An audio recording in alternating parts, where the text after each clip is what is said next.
Hey, how's it going?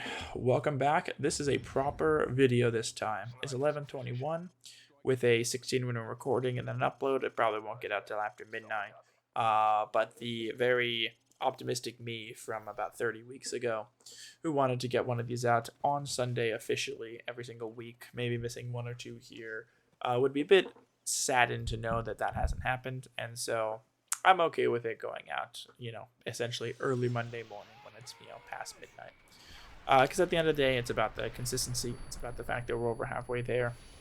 And that after 2 weeks, 3 weeks, after 2 weeks of missing it and 1 week of it being, have to be a half week because of vacation, I'm ready to properly get back into this. So yes, this is week 31. Let's go ahead and do some recapping of this last week and then a little bit of these last two, basically since I got back from my vacation. I'll do my best to remember what all happened. So I got back and I've started hanging out with the group I do card games with on Mondays and Fridays. We've started to hang out more outside of that, so much so that even tonight or today, people are throwing around messages saying, "Hey, are we doing anything tonight? Are people free?" We didn't end up. There's like a couple of us are busy, some with work, me with a different commitment that I'll go over in a bit. But that's really nice. It's nice that the hobby I tried to pick up to meet people, make some friends, has been paying off and now has really paid off. We've got a good group of 5 of us, including me, that we do board games. After we meet up and play games at the shops, we go and get food. We're going to the state fair most likely in 2 weeks. We're going to see the new Spider-Man at some point. It's really nice to have a group of people that I can just shoot a message out to and say, "Hey, let's hang out, let's do something." So we've done that. I think I hung out with them 2 or 3 times at least in the last couple of weeks, like outside of our normal sort of weekly scheduled stuff. My trip back home was nice. This is the last year I'm going to be doing 2 trips home a year. I think I mentioned that. We're going to go only 2 Christmas trips. I just don't have the time off nor the money for the tickets, and I've got my own plans and wants in life, so as nice as it is to see family and as important as they are, I do need to start kind of taking back control of my life and setting up for my future so that I can do things that I want and time, for myself and not have to sacrifice a bunch of stuff to see them. Not to say that it's not worth it, but it's a boundary setting or a habit building that has to be done because I'm the one that has to make the commitment. Similar to my D&D group when I stopped going. I was the one that had to make the 5 hours of driving to play the game for 3 hours. So it's not that I don't like them. It's not that I didn't enjoy it. It's just that the costs outweighed the benefits greatly. In these last couple of weeks, I've had 2 weeks of my 3rd improv class. I've got a couple returning people in it. It's 12 of us out of 16, so in 6 weeks when our show happens, I'm going to get more, not screen time, but stage time than these last 2, so that's really good. Getting the reps in. I've switched my mindset, so I want to get hired on. At this place, you could get hired on as an actual, they call them players, because it's meant to be almost like a sports team competition at 3v3. So you can get hired on as players. Just means you get to do the professional shows. You go to the professional rehearsals and practices. So you can be affiliated with them. You get a small pay per show, but honestly, I would do it for free. It would just be an excuse to continue to do it and not have to pay, which is currently how it is, right? I have to pay for classes, and then I get to perform once at the end. This would be getting paid to perform and getting to perform more often. So anyways, I went into the class thinking, I need to really maximize what I'm getting out of this and take notes and get better. And recently I've actually come to the decision that that's not the way to do it, both for myself and for if I really want to get picked. I don't know if they have openings or if I'm, even a potential personality wise or whatnot, but I think the more important thing is to just go and have fun, and they will see if, you are having genuine fun and are a good person to be with and, interact with on stage, and if you bring good vibes. And so I'm just going there each week with the mindset of I'm gonna put myself out there, I'm gonna do everything I can, and I'm gonna have fun while I'm doing it. And if I make a mistake, I will learn from it and then move on and not dwell on it. All right, so I think that's enough time spent just merely on recaps. I think that also covered basically everything,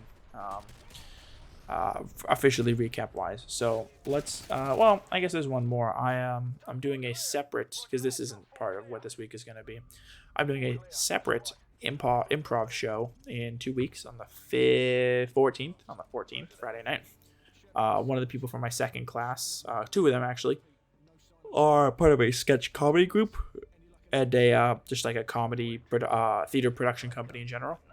And one of their acts bailed out sort of last minute, so he messaged a bunch of people from the class and said, "Hey, can you guys help me put on a 45-minute improv to make up for the person that's missing?" And so we'll get to participate again. This one is super low stakes. It is just we're filling time. We're 6 friends that are having fun and shooting the shit sort of. We'd had our first sort of rehearsal practice, deciding what games we're going to do and whatnot tonight, and that went great. There was a ton of laughing. It was a great time. So I know that if we just keep this up, we've got a good dynamic between all of us. I love all the people that are part of it, and so it's gonna be a good show. It's one of those things, like I said, where if you're having fun, the audience is having fun, and when we go up there, we're having fun. That's for damn sure. All right, so week 31. This is a week of realignment. I've had 2 or 3 of these sorts of weeks throughout, where it was weeks of I don't even know what I named them, but the idea of resetting and looking at where I am in the year now, and what my next steps are, and where I want to be. And I think that this is going to be the mental reset. I looked and I saw that we are in month 8, August, and I'm thinking about the goals I set at the beginning, whether I set them out loud or to myself. I have certain goals that I want to hit at the end of the year. And I want to stick to them. I've made some good progress. I'm down 10 pounds since February. So losing another 10 to 15 by the end of the year is the goal. By the time I go back home, I leave on December 15th. So I have essentially 4.5 months, right? 8 to 9, 9 to 10, 10 to 11, 11 to 12. 4.5 months to lose another 10 to 15 pounds. I'm being a bit more restrictive on my calorie intake, and I'm attempting to build better habits and be more, not restrictive, but consistent with going out and biking and going to the gym. Today I did an hour-long bike ride and 30-40 minutes in the gym. I'm going to try to do the same tomorrow, same Tuesday, same on probably Friday, which goes into one of these first ones. The idea of slow and steady, and this idea of 1% every day or 1% every week. These small gains that you don't see. I want to build small habits like riding my bike, like going to the gym, like cleaning for 5 minutes, for 10 minutes. Because let me tell you, when you don't clean, I'm looking around in my room right now, it's not a total mess, but I can tell that it takes a subconscious toll on me when I go to walk to my door and there's something in the way, or when I look and there's a piece of clothing on the floor, or trash that missed the trash can. All those little things chip away at my mental state, my mental happiness, and everything being in my room, especially since I spend a lot more time in here now. Because that's where I play games, it's where I do work, it's where I sleep. It's sort of become my all-in-one office. So yeah, and really seeing that I lost 10 pounds over 5 months, which isn't something I've done before. I lost 20 pounds in 3 months because I was hardcore dieting. I said I said I had a goal. Arbitrarily, my friend's wedding. I said I'm leaving the state for it. I'm doing a little weekend trip. It's 2 months out, or it's 3 months out. End of February, end of May. Yeah, it was 3 months out. So I said I'm gonna be ready for this. So I did 3 months of pretty hardcore. Now I've done 5 months of not hardcore, but I was just keeping track a bit more. Instead of overeating, I would just eat to be satisfied because I had a habit of overeating. Make sure that I'm going on bike rides, going to the gym, walking more, just trying to meet my weekly physical exercise amount and then exceed it as well if possible. Keep my body healthy. And so, yeah, now I'm doing that, but to a higher extent. I'm going back to counting calories to make sure that I am really focused on this and doing extra working out and, not drinking as much, bad stuff, as much sugary drinks and that sort of thing that I definitely have a tendency to be addicted to. But yeah, I saw firsthand that the idea of slow and steady of 10 pounds over 5 months is 2 pounds a month, half a pound a week. That's 250 calories a day, right? 5 times 7, 35, 3,500 a week is yeah. So 250 calories a day, right? That's, one soda, yeah, half of a meal, right? A protein bar or something. If you just cut that out, it's so easy to do. It's not a big deal. It's not going to take a huge toll on your life. Do that for 5 months, boom, you're down 10 pounds. Do it for another 5, you're down another 10 pounds. I want to be down 10 pounds in a quicker time, but I'm thinking about it.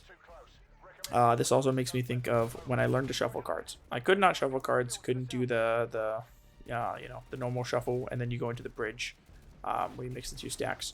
And one weekend I picked up a deck of cards and I said, I'm just going to carry these around with me. I'm going to carry these, I'm going to practice, and I'm going to suck. But at some point, maybe I'll learn. And yeah, by the end of the weekend, I could shuffle. And I am one of the best card shufflers in that way that I know. Not like, worldwide competitive, but just with my friends. If someone says, hey, can you shuffle a deck of cards? Yes, I can. Any deck, whether it be brand new or completely broken in, I can take it, I can shuffle them, I can bridge it, because I put all that time and effort into it. Even when I was consistently failing, I was slowly getting down the muscle memory. So this sort of 1% every day, just setting even weekly goals. This week I want to talk to 2 new people. It doesn't have to become a friendship. Don't have to be long. Just pick someone who I haven't talked to or someone I see on the street. Say hi, have a quick chat. There you go. Now you're being more social, right? At my job, pick one thing that I don't know and ask about it. Last week it was chillers. I said, hey, I designed this, this piping and pump system for the chiller. Can you take a look at it? And the first thing my boss does, he goes, ooh, that's wrong. The pumps are on the wrong side. It was something that a other senior member didn't catch. And so I had to put them on the other side. He said, yep, you pump into chillers and out of boilers. So boom, I instantly learned something there just by asking. So every week I'm going to try to find something that I don't fully understand, ask someone, and figure that out. And that's going to help me with, pushing up to the next pay grade, the next promotion and whatnot, which is, I guess now we should talk about that.